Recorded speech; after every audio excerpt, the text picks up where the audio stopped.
अस्सलाम वालेकुम viewers, welcome to my YouTube channel. इस चैनल में मैं आपको कुछ ख़ास बताने वाली हूँ। इस चैनल में मैं आपको बताऊंगी कि किस तरह से आप छोटे छोटे कपड़ों के पीसेस से कोई अच्छी से बच्चों की फ़्रॉक या कोई भी और चीज़ इजीली बना सकते हैं। अब इसमें यह है कि आपको बहुत बड़े बड़े पीसेस की ज़रूरत नहीं होगी। इसमें यह होगा कि आप छोटे छोटे पीसेस जो आपके घर में भी होते हैं या फिर आपके किसी से आप लेकर आते हैं या कट पीसेस होते हैं, उनसे आप ये बना सकते हैं। टेलर्स को जब आप अपने कपड़े देने जाते हैं तो वो क्या करते हैं, आपके कपड़े तो खुशी खुशी ले लेते हैं सिलने के लिए, लेकिन आप जो चाहते हैं कि जो उसके जो थोड़े लेफ़्ट ओवर्स हैं उससे आप किसी न किसी के कोई कपड़े बना लें, अपनी किसी छोटी बेटी के, बहन के या पोती नवासी किसी के भी कपड़े बनाना चाहते हैं। तो अगर आप टेलर से बात करते हैं तो टेलर क्या करता है, वो आपकी बात नहीं सुनता और वो क्या करता है, रिफ्यूज़ कर देता है और वो यही कहते हैं कि हमें तो पूरा टाइम ही लगता है। अब ये कि आप उनसे कपड़ों के पीस फिर वापस मांगने की कोशिश करते हैं कि चलो अगर आप नहीं कर सकते तो आप हमें पीस दे दो। तो आप ऐसा कर सकते हैं कि वो जो पीसेस हैं टेलर से आप पहले ही कह दें कटिंग के दौरान, जैसे मैं करती थी कि जब आप कट करो तो मेरे जो कपड़ों के पीस हैं वो अलग से आप रख लेना और जब मेरे कपड़े स्टिच करके दोगे तो आप मुझे साथ ही वापस कर देना। तो ये सब कपड़े आप अपने साथ वापस ले आए और फिर उसके बाद क्या होगा कि आप इन कपड़ों को तो जिस तरह के पीसेस होते हैं उसी हिसाब से आप सोचते हैं कि अब इस तरह से आपने किस तरह से उस पर काम करना है।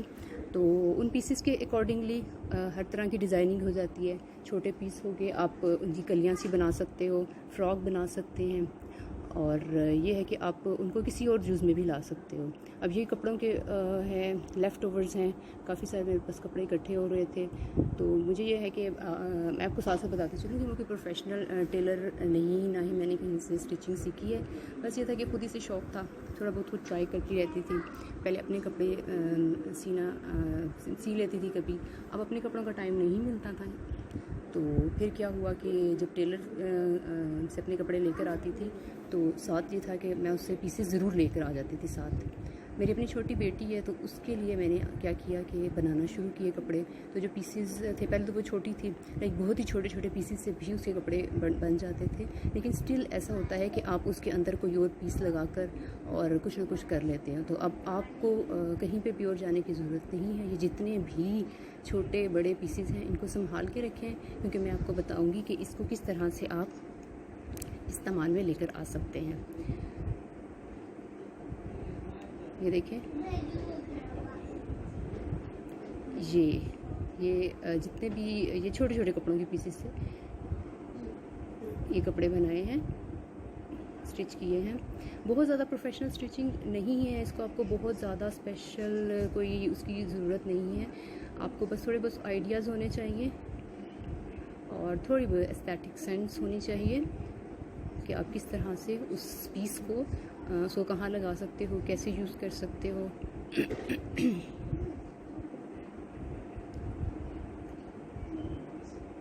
और डिज़ाइन जो है वो अकॉर्डिंग टू पीस बनता है कि जिस तरह का पीस होगा आपका उसी तरह का फ्रॉक या शर्ट या कुर्ता या आप कलियों वाली जो कमीज़ बनाना चाह रहे हो वो उसी हिसाब से बनेगा कि जिस हिसाब से आपके कपड़े का पीस होगा। फ्रॉक के बॉर्डर को आप कहाँ लगाओगे, कैसे करोगे, तो आप उससे बेहतर एक अच्छी चीज़ बना सकते हो। कलर कॉम्बिनेशन का किस तरह से आप ध्यान रख सकते हैं। अब इसमें यह है कि आपको बहुत ज़्यादा लेसें और इस चीज़ की भी ज़रूरत नहीं है। मैं आपको सिंपल वे से स्टार्ट कराऊंगी कि एक सिंपल आप पीस को किस तरह से पहले उसको जोड़ सकते हो। और अगर आप बिल्कुल न्यू है स्टिचिंग में तो आपको तब भी परेशान होने की ज़रूरत नहीं है। अगर आपको दिल करता है सीखने का तो आप आराम से कुछ ही दिनों में सीख सकते हो। मेरे चैनल को लाइक, सब्सक्राइब और शेयर करना ना भूलें ताकि इसकी जो भी न्यू वीडियोस अपलोड हों और जो भी लर्निंग स्टफ हो वो जल्दी से जल्दी आप तक पहुंच सके।